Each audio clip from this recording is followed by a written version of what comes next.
அம்மா வணக்கம். காலையிலேயே நீங்க வந்துட்டீங்க. வீட்டில் உங்களுக்கு வந்து குழந்தைகள்லாம் விட்டுட்டு வந்திருக்கீங்க. வந்துட்டீங்க. ஆனால் தொடர்ந்து இந்த போராட்டம் உங்களுக்கு கண்டினியூ பண்றீங்க. உங்க குடும்பம் பாதிக்கப்படாதா? அதாவது குடும்பங்கள்லாம் வந்து எங்களுக்கு முதல்ல ஜல்லிக்கட்டு தாங்க பெருசு குடும்பத்தோட.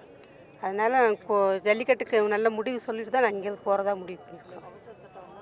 இப்போ நாங்கள் எதிர்பார்ப்போம். இன்று அரசுகள் ஏதாவது மத்திய மாநில அரசுகள் ஏதாவது அவசர சட்டம் பிறப்பித்தால் உங்களுடைய போராட்டம் எந்த அளவுக்கு இருக்கும்? எப்படி கொண்டு போகும்? உள்ளுவதெல்லாம் உயிர் உள்ளல் மற்றதன் தள்ளினும் தள்ளாமை நீர்த்து. நாங்கள் இந்த போராட்டத்துக்கு உயர்ந்த எண்ணத்துக்காக அரசாங்கம் கை வச்சிருக்கிறது சாதாரண விஷயம் இல்லை. எங்கள் உரிமைகளை எங்கள் உடைமைகள் நீங்கள் பிரிச்செடுத்தீங்க, பொறுத்துக்கிட்டோம். 7000 வருஷமாக எனக்கும் மாட்டுக்கு இருக்கிற உறவு அது.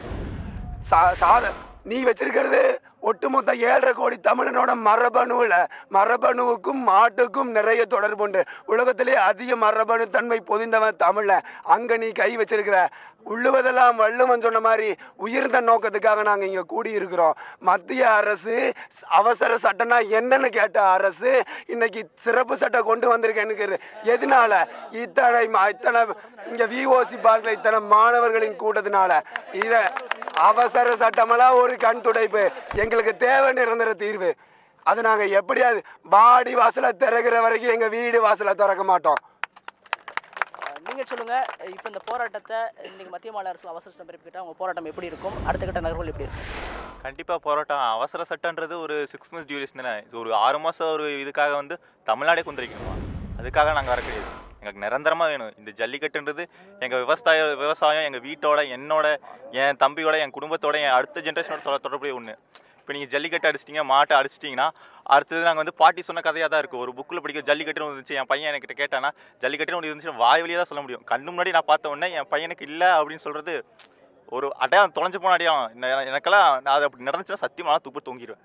ஸோ அதுக்காக நான் சொல்கிறேன், எனக்கு வந்து ஜல்லிக்கட்டு வேணும், கண்டிப்பாக வேணும். இது எங்களோட அடையாளம், பாரம்பரியம். இது வந்து என்னோட உரிமை, என்னோட.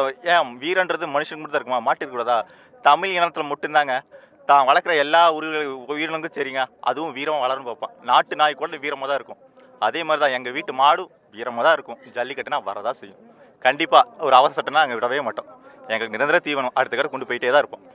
இது வந்து எங்கள் தீர்மானமான. குறிப்பாக இப்போ வந்து இளைஞர்களை ஜல்லிக்கட்டு பிரச்சனைக்காக கூட்டிருக்கேன். இது போல தமிழர்கள் விஷயம் மற்ற பிரச்சனைகளுக்கு முன்று கொடுக்குற வாய்ப்புகள் கண்டிப்பாக இருக்குங்க.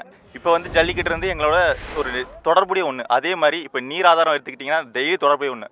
இது வந்து ஒரு மிகப்பெரிய, நீ உலகத்திலே எடுத்திங்கன்னா நீர் பிரச்சனை தான் அடுத்த பிரச்சனை பெருசாக பேசிகிட்டு இருக்காங்க. கண்டிப்பாக இளைஞர் கண்டிப்பாக ஒன்று சேருவோம். இது என்ன சொல்லணும்னா, சிம்பிளாக சொல்லணும்னா, அன்றாட வாழ்க்கையை தேவைப்படுற உண்மையான ஒரு விஷயம் தான். இன்றைக்கி எப்படி இந்த இளைஞர் கூட்டம் சேர்ந்துச்சோ, மாணவர் கூட்டம் சேர்ந்துச்சோ, அடுத்த கட்ட கொடுத்து கண்டிப்பாக நாங்கள் சேருவோம். நியாயமாக இருந்துச்சுன்னா கண்டிப்பாக சேருவோம். ஒரு குறிப்பிட்ட அளவுக்கு இருந்துச்சுன்னா கண்டிப்பாக நாங்கள் சேர்ந்து தான் ஆகும். இது வாழ்க்கையின் விதிமுறையோட அடிப்படை கொள்கை. இது வந்து எங்கள் தமிழ் சமூகத்தோட ஒரு கொள்கை. நாங்கள் கண்டிப்பாக வருவோம். இது நிரந்தரமான இது உண்மை உண்டு, அவ்வளோதான்.